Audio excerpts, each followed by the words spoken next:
네, 매주 금요일 2부는 건강 고민을 해결해드리는 건강 상담 시간입니다. 잊을만 하면 한 번씩 들려오는 조현병 관련 사건으로 조현병에 대한 거부감이나 두려움을 갖는 분들도 많은데요. 최근에도 60대 아버지가 20대 아들에게 살해당한 사건, 아들이 조현병을 앓고 있는 것으로 전해지면서 또 한 번 관심이 집중되고 있습니다. 자, 그런데 조현병은 누구에게나 발생할 수 있고 제대로 치료도 가능한 질환이라고 하는데요. 치료하면 일상생활도 무리 없이 가능하다고 하는데 왜 이런 오해가 쌓여가는 걸까요? 조현병에 대한 오해 말끔하게 풀어보겠습니다. 오늘의 주제 이외에도 방송 들으시면서 요즘 마음이 너무 힘들어요. 코로나19 이후 기분에 기복이 너무 심해요. 등등 마음 건강과 관련해 궁금한 점 있는 분들 단문 50원 장문 100원의 유료 문자 샵 0945번으로 보내주시길 바랍니다. 자, YTN 라디오 유튜브와 애플리케이션 댓글창도 여러분 기다리고 있습니다. 자, 함께 말씀 나눌 분 모셔보죠.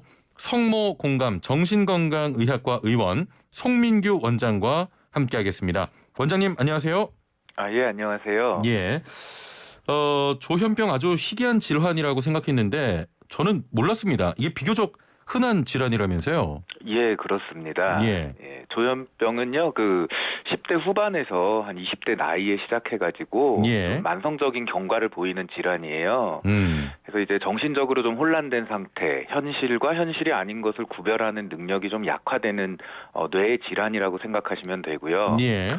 이 질환은 사실 알려진 것보다는 유병률이 좀 많죠. 실제로 모든 문헌에서 100명 중에 1명이라고 생각하시면 좋습니다. 예. 그리고 모든 계층, 100명 중에 그리고 1명. 남녀, 지역이나 이런 것을 불문하고 예. 유병률이 100명 중에 1명 정도로 이제 알려져 있죠. 실제로는 1%입니다. 예. 그러니까 정도의 차이는 있을지언정 1% 정도의 유병률을 보이고 있습니다. 예. 100명 중에 1명이면 굉장히 흔하네요. 예, 그렇죠. 예. 대부분 조현병을 접한 경로가 언론에 사건 사고일 때가 많아서 그런지 사실 접하는 사람 입장에서는 공격성을 좀 먼저 떠올리지 않습니까? 네, 그렇습니다. 이렇게 많은 사람들이 가진 질환이면 우리가 접하는 기사나 사건 사고 같은 상황은 정말 좀 극히 일부가 아닌가 이런 생각도 듭니다. 예, 그렇죠. 예. 사실은 조현병 환자가 대부분이 공격적인 건 아니고요. 예. 치료를 잘 받고 약물 치료를 잘 유지하는 분들은 오히려 좀 순종적인 편입니다. 예. 하지만 이제 치료가 잘 안 되고 이렇게 방치되면은 환자분들이 이제 망상이나 환청에 의해서 심리적으로 불안해지고 이로 인해서 공격성을 보이기도 하고요. 예. 또 공존질환이라는 게 있는데 음주라든가 이런 약물에 대한 의존성이 있는 경우에는 예. 공격성이 조금 더 높은 것으로 알려져 있습니다. 그런데 이러한 환자들은 항정신병 약물을 사용하거나 충동 조절에 유용한 기분 조절제 그리고 예. 신경 안정제로 효과적인 치료가 가능하고 공격 행위를 예방할 수 있습니다. 그렇군요. 예. 자, 오늘 이야기 지금 초반에 나누고 있습니다만 100명 중 1명이 걸리는 흔한 질환이고 또 치료를 잘하면 좀 오히려 순종적인 편이다 이런 말씀이었고요. 네. 원장님, 저희가 전화 연결이어서 네. 애청자분께 얼굴을 좀 보여드리려고 예. 저희가 지금 보이는 라디오도 하고 있거든요, 유튜브로.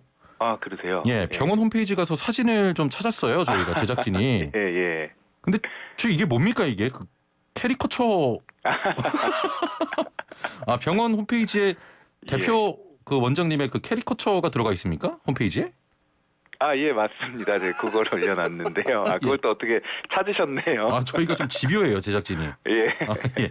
자, 아이고, 예. 원장님 얼굴 보고 싶으신 분은 자, YTN 라디오 유튜브로 함께 해주시면 되겠고요. 심지어 흑백이에요. 그래요. 예. 사진을 요청하셨으면 제가 보내드렸을 텐데 그렇지 않으셔가지고. 예.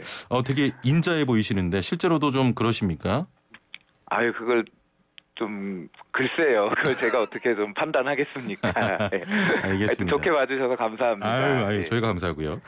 자, 그러면 최근에 사건 사고 보면은 조현병 환자였다. 최근에 또 음주 추격전을 한 분이 조현병으로 또 밝혀지면서 이거 정말 네. 위험한 질환 아니냐 이런 이야기를 하시는데 어떤 예. 질환이고 또 어떤 증상이 있는 겁니까? 조현병은 기본적으로 이제 생각, 예. 즉 사고의 장애입니다. 사고의 장애. 그렇죠. 사고 영역이죠. 우리가 영역을 나눌 때 이제 사고, 기분, 불안, 뭐 여러 가지 뭐 물질 이렇게 나누기도 하는데요. 예. 사고 영역의 장애라고 보면 되고요. 그래서 논리적인 사고를 하기가 어려워지고 또 동문서답을 하고 뭐 예. 횡설수설하기도 하며 또 허공에 대고 혼잣말을 하기도 하죠. 예. 그리고 이제 생각이 이제 헷갈리면 현실 검증력이라 그러거든요. 예. 그게 저하되면서 망상 같은 증상을 보이기도 하고 이제 뭐 환청이나 뭐 환시와 같은 환각 경험을 하는 경우가 있습니다. 예. 사실 가장 중요한 거 한 번만 여쭤보겠습니다. 예. 좀 최근에도 많은 사건들이 있는데 네. 조현병 환자가 이런 조금 위험한 사건을 저지를 확률이 훨씬 더 높은 겁니까? 일반인에 비해서? 그게 이제 좀 요즘 연구에 따라서 다르긴 한데요. 예. 이게 그 치료를 안 받을 경우에는 사실 좀 높아지기는 해요. 예. 그렇지만은 치료를 잘 받은 환자분 같은 경우에는 예. 조현병이 특히 높은 거는 아니고 오히려 어떤 범죄율이나 이런 거는 조현병 환자라고 해서 더 높아지지는 않습니다. 그래서 전체적으로 보면은 그 일반 인구와 범죄율이 비슷하거나 이제 치료를 안 받은 경우가 있기 때문에 조금 높아지는 정도고 사실 범죄율은 이제 우리가 보통 사이코패스라고 하죠. 그 좀 반사회성 인격 장애라든가 뭐 좀 다른 정신과 영역의 질환 혹은 뭐 또 다른 부분에 있어서 더 높은 것이 사실입니다. 예. 2899번님께서는 우울증하고 조현병이 다른가요?라고 하셨거든요. 예. 다릅니까? 다르죠. 예. 예. 어떻게 다르냐면요. 그러니까 우울증은 기본적으로 기분 증상이죠. 예. 기분의 장애인데 이게 좀 오인하시는 경우에 어떤 분들은 이제 우울증이 심해지면은 뭐 조현병이 되는 거 아니냐 이렇게 생각하시는 분도 있는데요. 이 조현병을 좀 이해하기 위해서는 그 전구기 증상이라는 것도 있어요. 전구기 증상이요? 예. 그래서 이제 우리가 그 조현병이 이제 발병하기 전에 한 6개월에서 1년 정도 보통 시기 더 길어질 수도 있지만 그럴 때 좀 이제 사회적으로 이제 좀 굉장히 관심이 둔해지고 또 이제 좀 우울해지고 좀 표정이 멍해진다던가 집중력이 떨어지고 이렇게 종교나 철학적인 문제에 집착하는 모습을 보이기도 하거든요, 환자분들이. 이제 그럴 때 이제 우울증이 아니냐, 혹은 또 우울증으로 이제 진단이 되기도 하고요. 근데 이제 지나고 보면은 사실 이게 그러다가 조현병이 발병이 되면은 사실은 그거를 우울증으로 보는 게 아니라 이전의 증상을 우리가 조현병의 전구기의 증상으로 보는 것이 맞는데 어떤 병리적인 증상이나 어떤 생물학적인 변화에 있어서 그런데 이제 이게 조현병 전구기 증상이랑 우울증이 좀 많이 착각이 되기 때문에 그런 오해가 있을 수 있고요.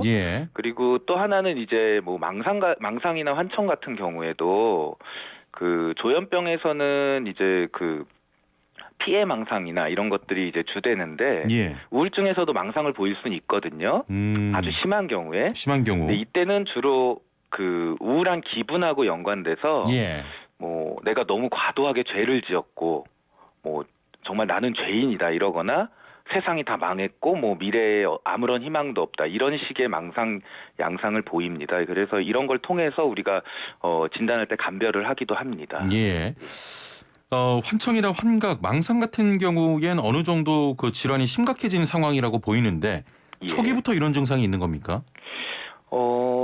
초기에도 보일 수가 있고요. 일단 발병을 하고 나면은 초반에 주로 이제 망상이나 환청을 보이는 경우가 꽤 있습니다. 그래서 이제 조현병 그 증상을 좀 제가 설명을 드려야 될 것 같은데요. 증상을 크게 이제 양성 증상, 음성 증상 그리고 인지 증상으로 나눕니다. 양성 증상이 이제 초반에 막 발병할 때 우리가 그 뭐 병원에 입원을 하거나 이제 병원에 가게 되는 이유가 되기도 하죠. 양성 증상은 정상적이라면 없어야 되는 게 있을 경우에 우리가 양성 증상이라고 해요. 그러니까 대표적으로 보통의 경우에는 환청이나 망상은 없잖아요. 그럼요. 근데 이런 게 있으면 양성 증상이고 또 기괴한 행동들을 하기도 하죠. 뭐 물건을 막 모으거나 이런 것들도 양성 증상으로 볼 수가 있고요. 근데 이제 음성 증상이라고 하면은 평상시에는 있어야 되는데 우리가 조현병으로 인해서 없어지는 증상. 예를 들어서 이제 논리가 없어지는 비논리적인 사고. 그리고 어떤 뭐 즐거움이나 어떤 쾌감 이런 거를 느껴야 되는데 못 느끼는 무쾌감증. 그리고 표정이나 감정이 둔해지는 거.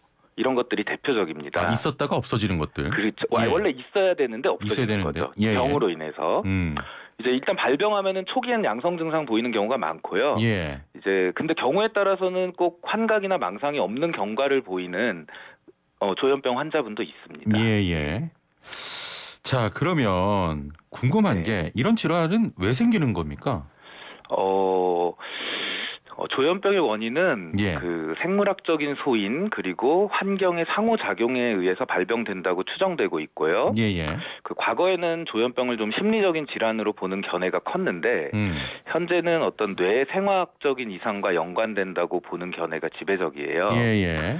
사실 뇌에서는 이제 그 사고나 감정, 행동을 조절하는 그 신경 전달 물질이 이제 분비돼서 이렇게 세포 간에 정보를 전달하는데요. 예. 이게 뭐냐면 쉽게 말씀드리면 우리 호르몬 아시죠? 예, 그렇죠. 호르몬이랑 사실 생긴 건 똑같아요. 예. 근데 호르몬은 우리 그 혈액을 통해서 전신을 통해 돌고 예. 뭐 갑상선 호르몬이라 그러면 갑상선에 작용을 하고 뭐 부신 피질 호르몬이라 그러면 부신에서 이제 작용을 하고 뭐 이런 건데 예. 그 신경 전달 물질은 뇌하고 척수 그러니까 신경계에서만 도는 거예요. 예, 예. 그래서 그 안에서 이제 신경 전달 물질을 통해서 이런 사고, 감정, 행동을 조절한다고 하는데 이 중에서 특정 부위에서 어떤 도파민 혹은 글루타메이트 같은 물질이 신경 전달 과정에 이상이 생기면서 증상이 나타나는 것으로 많이 밝혀져 있습니다. 예, 그러면 그 약물 같은 것도 이런 부분의 이상을 좀 채워줄 수 있는 그런 약물이 이제 투여가 되는 겁니까? 그렇죠. 예, 예. 이렇게 원인이 이렇게 밝혀져 있으니까 당연히 치료에 우리가 활용을 해야 되겠죠. 예, 예. 그래서 그 조현병은 이제 약물 치료가 굉장히 중요하고 약물 치료에 대해서 잘 적절하게 예. 적절한 시기에 치료를 하면 반응이 굉장히 좋고 관리가 좀 되는 그런 질환입니다. 아니 또 궁금한 부분이 예. 조현병도 혹시 가족력이 있는 경우가 더 발병하지 않을까 이런 좀 궁금증도 있거든요. 예. 어떻습니까? 맞습니다. 가족력이 있는 경우가 있는데 예, 예. 이게 그 일반인이 조현병에 걸릴 가능성은 1%인데요. 예. 그 부모나 이제 형제 중에 한 사람이 조현병 환자일 경우에는 발병률이 5에서 10% 정도로 높아집니다. 아, 그렇군요. 예. 그래서 그리고 또 이제 부모 모두가 조현병 환자일 경우에는 자녀가 조현병에 걸릴 가능성은 한 40% 예. 정도가 되는 거고요. 예. 하지만 이게 좀 유전 경향이 있긴 하지만 예. 그래도 이게 5에서 10%면 사실 일반인보다는 높지만 예. 우리가 뭐 너무 편견을 가질 정도로 이게 안 걸릴 확률이 더 높은 거거든요. 그 정도는 사실. 아니다. 예. 그러니까 이제 이런 거 인식이나 이런 게 좀 개선될 수 있으면 좋을 것 같아요. 예. 사실 그 인식 얘기 나와서 말인데. 예. 조현병에 대한 좀 인식이 많이 이게 좋진 않잖아요, 사실은. 괜히 피하게 네, 그렇죠. 되고. 예. 예, 그 정도 질환은 아니란 말씀이십니까, 혹시? 그렇습니다. 예. 예. 이게 사실 지금 진료 현장에서 굉장히 좀 많이 이제 안타까운 부분인데요. 그 병이 상당 부분 진행되고 나서야 이제 치료를 받기도 하고, 예, 예. 이제 그 진료 현장에서는 정말 치료가 시급한 경우인데도 오히려 이제 가족분들이 억지로 데려오는 경우는 이제 치료에 그래도 세팅이 되는데. 예, 예.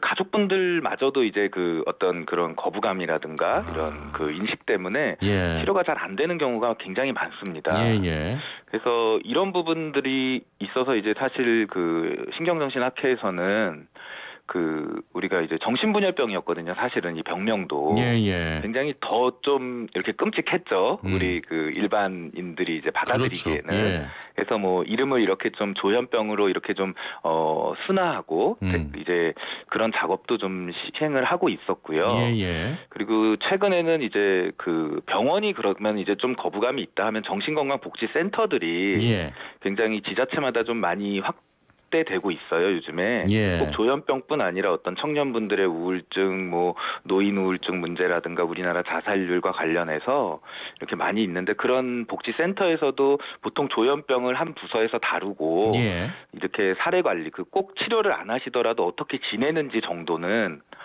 가족분들과 연락을 하고 급한 경우에는 치료를 바로 병원이나 이렇게 연계될 수 있도록 그렇게 그 정도는 지금 하고 있는 상태입니다. 예. 8349번님께서는 조현병은 아니지만 우울증이나 불안증 같은 다른 정신질환도 가족력이나 유전 확률이 있나요? 라고 여쭤보셨거든요. 예, 그렇습니다. 예. 그 불안장애와 우울증도 가족력이나 이런 상관성이 꽤 있는 것으로 알려져 있습니다. 하지만 예. 그런 가족력이 있다고 해서 아까도 말씀드렸지만 제가 좀 강조드리고 싶은 거는 그 뭐 1%의 확률이 5에서 10% 정도로 이제 올라가는 거지. 그렇습니다. 예. 그분들의 가족분들이 뭐 전부 그런 걸 예, 보이고 뭐 그렇게까지 우리가 이해할 필요는 없을 것 같습니다. 예. 9072번님께서는 이거 저도 조금 의문인데 예. 한번 약 먹으면 언제까지 먹어야 하나요 하시면서 조현병 약 복용하면 치매 걸릴 위험이 크다던데요 이렇게 여쭤보셨거든요. 아, 그래요? 예. 아까 제가 잠깐 말씀드렸는데 예. 조현병의 인지 증상이라는 게 있어요. 예. 그래서 왜냐하면 이게 결국 뇌 세포 단위에서는 예. 황폐화가 되는 질환이거든요. 예. 그래서 이제 치료를 받지 않으면 계속 뇌 세포들의 어떤 신경 전달이나 이런 게 안 되기 때문에 어떤 양성 증상을 보이지 않는다 하더라도 예. 이제 음성이나 인지 증상이 이제 심해지면서 점점 더 약간 치매처럼 느껴지기도 해요. 그래서 예전에는 사실 예. 뭐 조기 치매 이런 식의 용어도 있었거든요. 예. 조현병에 대해서. 근데 이제 사실은 어떠냐면은 예. 이게 조현병의 인지 증상인 거죠. 예. 조현병이 진행되면서 오히려 점점 그 인지 기능이 저하되고 예. 이제 헷갈리는 거고 오히려 예. 조현병 약물을 투여하면 조현병으로 인한 인지 기능이 개선이 되고요. 조현병으로 오히려? 인해서 뭐 치매를 일으킨다는 근거는 전혀 없습니다. 예, 알겠습니다. 그리고 요즘 최근의 약들이 예. 그 어떤 이런 인지 기능 개선이나 어떤 삶의 질, 사회적 회복에 좀 초점을 두고 잘 개발이 많이 되고 있습니다. 예, 알겠습니다. 네.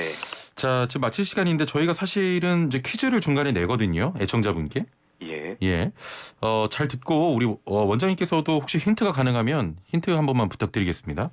예, 들으시고요. 자, 1부에서 인터뷰했던 배우 이순재 씨도 이 연극을 보고 연기의 매력에 빠졌다고 합니다. 오셀로 리어왕 맥베스와 함께 영국 극작가 윌리엄 셰익스피어의 4대 비극으로 꼽히는 이 작품은 무엇일까요? 1번 햄스트링, 2번 햄맛 마요 덮밥, 3번 햄릿, 4번 거침없이 하이킥. 정답하시는 분은 단문 50원, 장문 100원의 유료 문자 샵 0945번 YTN 라디오 애플리케이션 댓글창을 통해서도 참여 가능합니다. 혹시 원장님 애청자분들을 위해서 뭐 힌트 가능하시겠습니까? 제가 그래도 오늘 내용을 좀 간략하게 설명드리려고 노력을 했는데요. 예. 보기 중에 좀 간략하고 좀 명료한 게 하나 있는 것 같습니다. 예. 조금 간략하다 이런 식으로 말씀을 드리면 되겠습니다. 지금 제작진은 센스 있다고 말씀을 하시는데 예. 저는 좀 힌트가 좀 형편없었다. 아유. 자, 더 노력하겠습니다. 예, 짧게만 뭐 한마디만 병원 가거나 약을 복용하기 어려워하는 분들을 위해서 한마디만 짧게 부탁드릴게요. 그 지자체에 사실 정신건강복지센터가 이런 그 접근성을 좀 높여주고 있습니다. 그래서 부담 없이 어떤 그 정신건강복지센터를 좀 제가 홍보하려고 지금 이거 연결한 건 아닌데 말씀하셔서 이렇게 해서 가족분들도 전화를 하면은 많이 자세히 상담을 해주시는 걸로 알고 있어요. 그래서 그런 쪽의 도움이라든지 뭐 상담을 많이 받고 이렇게 정신건강에 대해서 많이 관심을 가져주셨으면 좋겠습니다. 예, 알겠습니다. 자, 오늘 말씀 여기까지 듣겠습니다. 감사합니다. 예, 고맙습니다. 네, 지금까지 성모공감 정신건강의학과 의원 송민교 원장과 함께했습니다.